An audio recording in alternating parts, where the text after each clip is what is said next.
Right, this is a quick walk around video for a Honda CR-V. This is a 2-litre executive automatic. Just 51 or 52,000 miles on this car. Very low mileage car, finished in Nighthawk black, and with these lovely extras, the front bull bar or nudge bar, whatever you want to call it, side steps, substantial ones there, but the paintwork is really very nice on this car. I'll go around it for you. Alloy on the side very clean on there as well, but really crisp down the panel work. So you can see here it's got the Premier style inserts on the door pillars there, and the darkened privacy glass from as a factory fit, but really very good looking car. Rear alloy again, really clean. I'll just come around and get a better angle because it looks really good from the back as well. A set of rear parking sensors fitted. They work absolutely perfectly as well. It really is in very nice condition, this car. And there is the odd minor mark which the camera doesn't pick up, unfortunately, but so I do encourage people to come and see these vehicles. Black's a lovely colour, but obviously tiny little specks will show. Rear alloy there, can't see any marks in there at all. And then down the flank here, all very clean indeed. Fine alloy there, it's clean as a whistle. The alloys are all in really lovely condition. Front of the car, bumper corners, bonnet is all but completely free of stone chipping. It's in amazing condition for its age and mileage.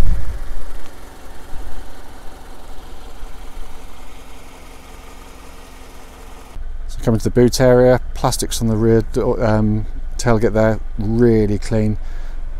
So it's massive boots on these, 60/40 fold on the rear seats. Those seats can slide forward as well, but the plastics and fabrics in the back here are far better than most of this sort of car's ilk and type and mileage. So coming to the back now, door card on this side really clean. Leather work on the back of the seats, very clean and tidy. Quite often an area where sort of kids' feet can sort of bash against them. But huge amounts of leg room. All the carpeted area is very nice indeed. And the leatherwork in the back, it genuinely looks like no one's really ever sat on the seats. They are in beautiful condition. Coming to the front now, driver's door card again in really lovely condition. Footwell areas as clean as a whistle. And the leatherwork on the driver's seat, again, it looks as close to new as you'll ever really see on a car this age and type. And if I just come across to the passenger seat, again likewise, really fabulous condition. Obviously it's an executive car, so it gets the electric sunroof, that's tilt and slide, so just press a button to tilt it and close it back down and then slide back, but all working exactly as it should. So sat inside the car now, obviously the engine's running as it has been all the way through, but the dashboard itself looks pretty much as new. There's only tiny signs of any wear on it at all. The only thing on this car I will point out is you can see on there for the sat nav disc it says it's reading an error. I'll come back to that in a second and explain what we do on those, but the rest of it, as you can see there, it really is as clean as a whistle. Then here you got this sort of center tray, which if you pull a tab down you can fold that out of the way if you so wish as well. But as with the rest of the dashboard, it's been kept in really beautiful condition. Just come into the main display there, 52,186 miles. There's no warning lights on the car at all, just obviously low fuel as you can see. But all the switches, all in really fabulous order. So coming back to the sat nav, very common on this age of CR-V. It was an early sat nav system. Radio and CD works absolutely perfectly on the car. It may just be that it needs a new disc. Be honest with you, modern phones and the sat nav that you can get on those are far better than these. If you get it repaired, it's only about £150 to get them done if you want to. But the reality is, you've still got a 10-year-old system with 10-year-old maps, unless you go for it. But you can't get the more modern maps on this vintage of sat nav system. So personally, I wouldn't touch it with a barge pole. I'd just use the radio and CD as it is and just use your phone in a normal way.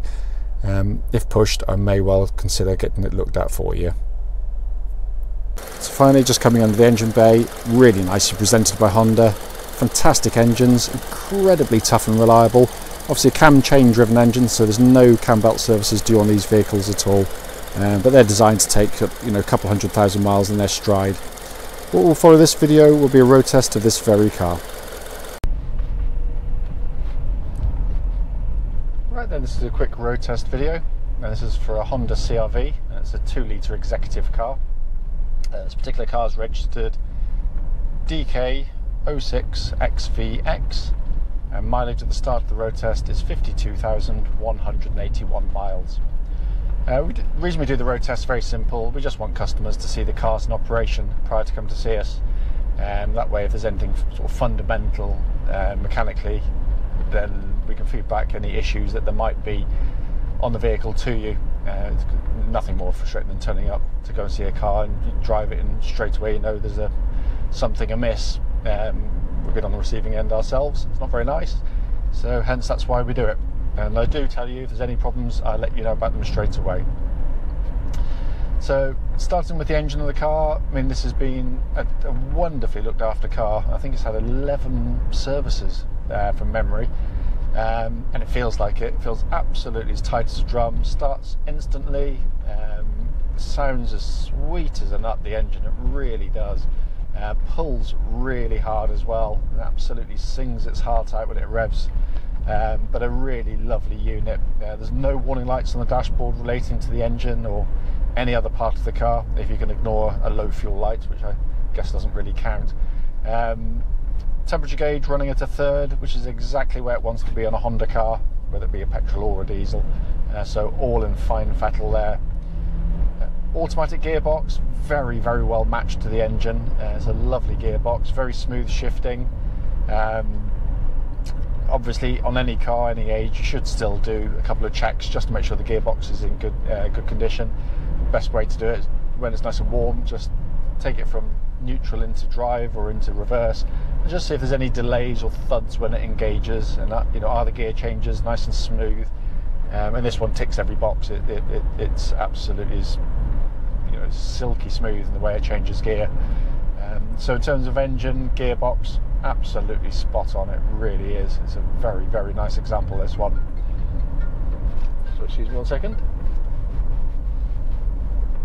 The steering of the car, nice and precise, very positive. Tracks absolutely bullet straight. There's no vibrations coming back through the steering wheel at all. Obviously I'll check that again at higher speeds. But it's very precise. Doesn't feel as though you can feel any looseness in the steering at all with age-related wear and tear, but there's nothing obvious on this one at all. Same goes for the suspension of the car. These have always been one of the smoothest riding Hondas you'll buy. Very comfortable indeed. What I tend to look for on test drives like this though is when you go over a bump, are there any kind of other noises that kind of permeate back through? So in a minute we'll hear it going over a bump, but what I shouldn't be getting is any sort of secondary clonks or bangs, which can suggest sort of a little bit kind of looseness in sort of joints underneath. But just there, perfect example. There's nothing. Normally it's just a little kind of anti-roll bar links or drop links with a little bit of wear in the rubber bushes, but there's nothing on this one. It feels genuinely incredibly tight to drive.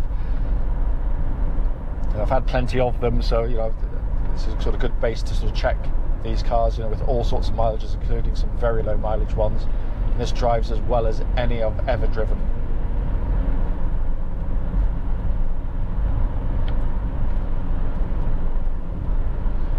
Brakes on the car, I'll just wait till I get around the corner before I give them a bit of a shove. But yeah, it's the nice solid brake pedal, straight away, nose dives down straight and true. There's no pulsing from the brake pedal or no vibrations going back up at speed. So check the steering wheel again. Yeah, again likewise, no vibrations coming back through the steering wheel at the higher speeds either. So again, the brakes are again all in very fine order in terms of kind of the feel on the pedal. Certainly they'll be going through a pre-delivery inspection as a matter of course, but a cursory visual inspection earlier suggested that everything's in very good order indeed. I always do a tight turn on this section of the road test on CR-Vs just to check any noises on a hard lock, and there's nothing there at all. Looking around inside the car, I mean, it's in lovely, lovely condition. I really love this two-tone interior and the lighter interior. You know, dark ones, very nice, the black leather, really like them, but there's something about the way they've got the colour coding on this really suits the car, and it's very, very sought after on the used CRV market as well, by the way.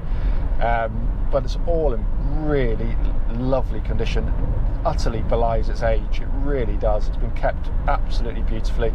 Obviously it's only had one lady owner from new, and you know, I'd like to go and shake her hand because she's kept this really very nicely indeed. There's no squeaks, no buzzers, no trim rattles, nothing at all. It really is, you know, genuine and true build quality, which Honda are really noted for on this kind of age and mileage of vehicle. You know, I don't care that, you know, a BMW or a Mercedes or an Audi or a Volkswagen, when they're new, feel better built because they make big thuds when you shut the doors. Build quality is when cars are 10 years old. You know, how is it standing up? And none of the aforementioned take their miles as well as these do. Absolutely none of them. Likewise, reliability. These are in a different league mechanically to any of those. They really are.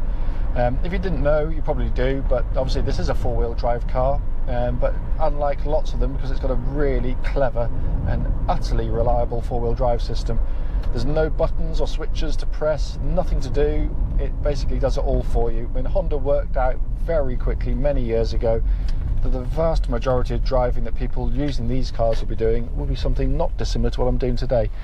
Driving up normal roads in normal conditions, and you don't need four-wheel drive running. What's the point? All you're going to be doing is wasting fuel, putting mechanical stress on the car, and getting through tyres at a fair rate of knots by comparison. Only as and when it needs four-wheel drive, the car will engage it automatically and seamlessly for you. I mean, I've used these for towing, you know, a caravan that I owned for many years, going across some really muddy sort of fields with them, and where I needed four-wheel drive. And you pull away, your front wheels start to spin, then it just this almost like a push in the back as the rear wheels engage, and when you've finished getting through the sticky patch, it just disengages automatically. It's brilliantly, brilliantly simple. And as I said, because of its simplicity, it means it's incredibly reliable as well. We've never ever touched one. They're a very, very tough setup on, you know, how they designed these things. But as I said, that, you know, the purpose of the vehicle was to show the car in operation and to feedback any issues relating into the drive of the vehicle at all. I can't find any. It drives sensationally well. It really does. It feels what it is, which is a very high quality car.